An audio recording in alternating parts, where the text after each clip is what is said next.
Bonjour à toutes et à tous, bienvenue sur la chaîne Facing EuropaCorp. Mon nom est Meul Dominique. Aujourd'hui, je fais suite un peu à une vidéo, cette vidéo qui parlait de comment développer la certitude intérieure, comment manager l'incertitude, comment s'adapter finalement à un monde qui change. Et je parlais un peu de cette notion de se faire confiance, etc. Et de réintégrer dans notre esprit, dans notre façon de vivre, le questionnement intérieur. Voilà. Ici, j'ai d'ailleurs terminé cette vidéo en vous parlant de la notion de temps. Alors, je trouve que c'est intéressant, la notion de temps. Je ne vais pas faire ici, je ne vais pas commencer à parler de la relativité, etc., etc. Je ne parle pas de ça, mais je vais parler quand même de la notion de temps au sein de l'apprentissage. Ça me semble intéressant.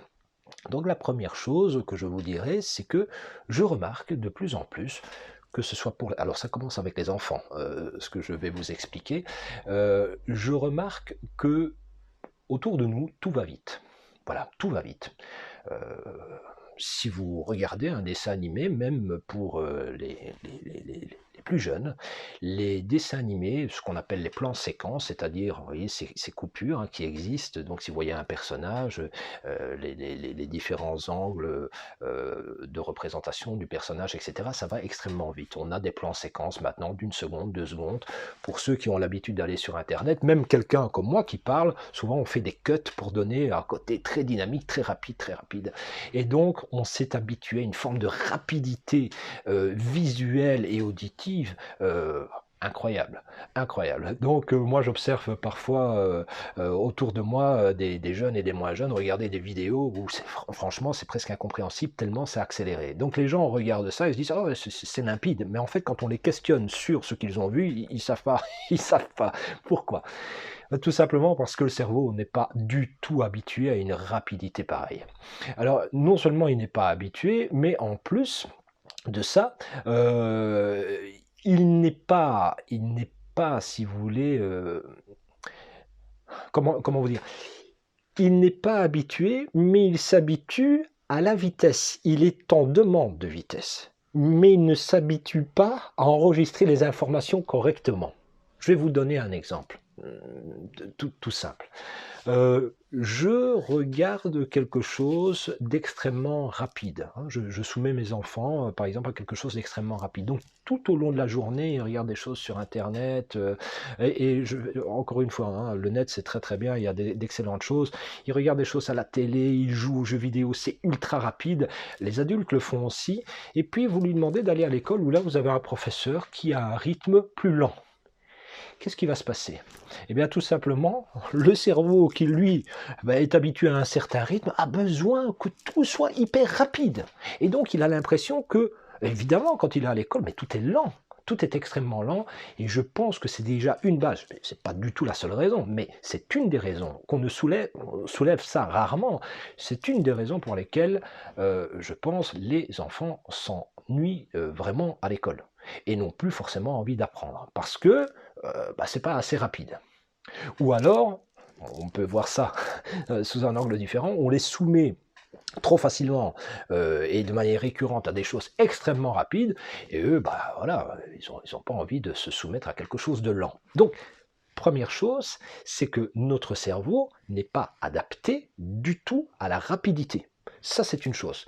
C'est une certitude. Pourquoi? Parce que neurologiquement, pour recréer, si vous voulez, des nouveaux circuits neuronaux, pour que vous puissiez maîtriser quelque chose, on a besoin de plusieurs facteurs.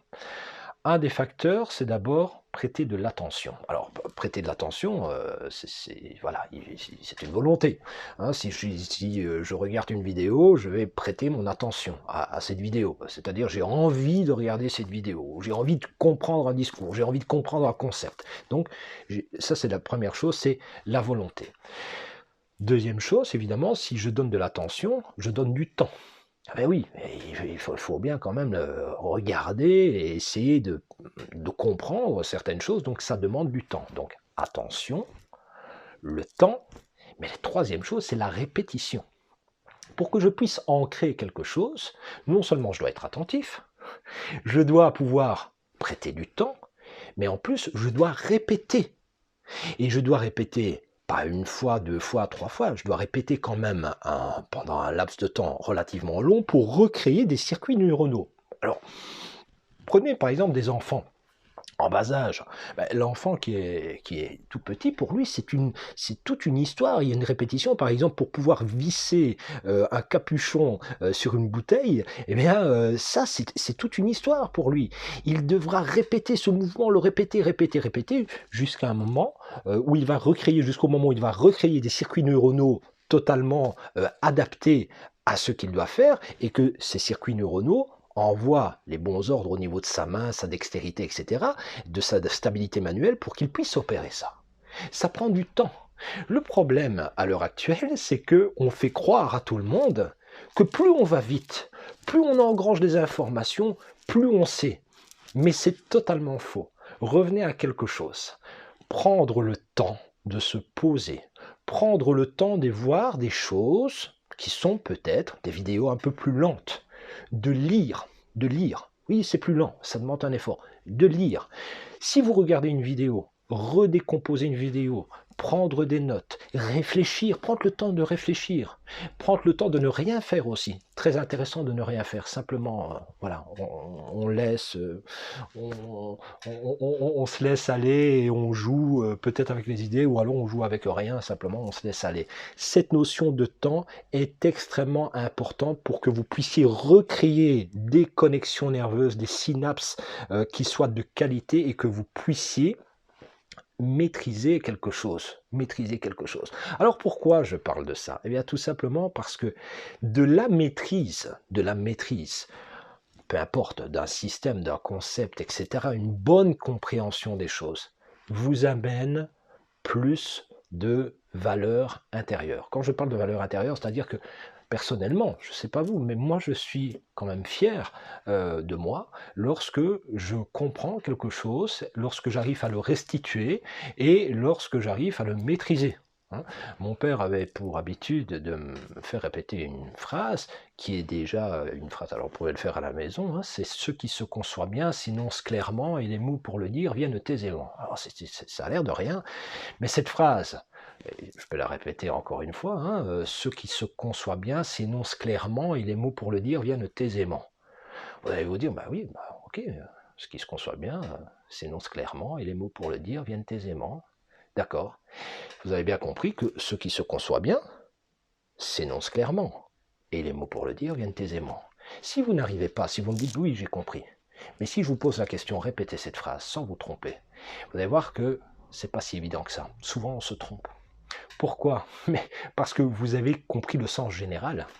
Mais de là à pouvoir restituer cette phrase, vraiment, et lui donner l'ampleur, l'ampleur complète de ce qu'elle veut dire, il vous faut du temps, il vous faut de la répétition. Certains d'entre vous auront peut-être besoin de l'écrire pour pouvoir la restituer.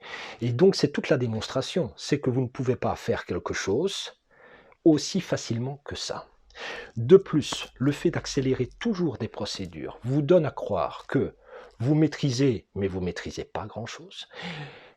Vous avez évidemment, face à ce manque de maîtrise, lorsqu'on pointe du doigt le manque de maîtrise, ou lorsque vous le vérifiez par vous-même, eh bien on ne se sent pas très bien dans sa peau, et donc on commence à se dévaloriser.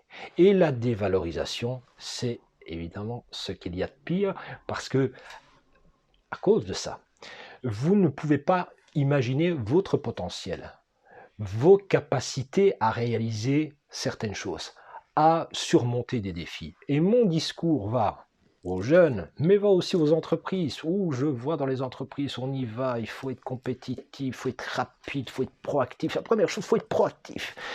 Il faut être capable d'intégrer énormément de données, etc., etc. Tout ça, vous prenez, vous pouvez jeter à la poubelle.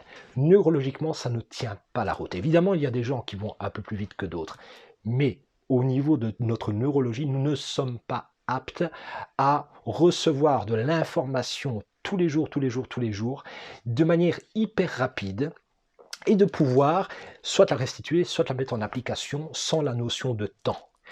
Mais cette notion de temps, alors pour créer cette notion de temps, comme je l'ai expliqué, il faut de l'attention. Donc faut-il encore que le contenu qu'on vous expose soit pédagogique, soit attractif, et que vous ayez envie d'évoluer.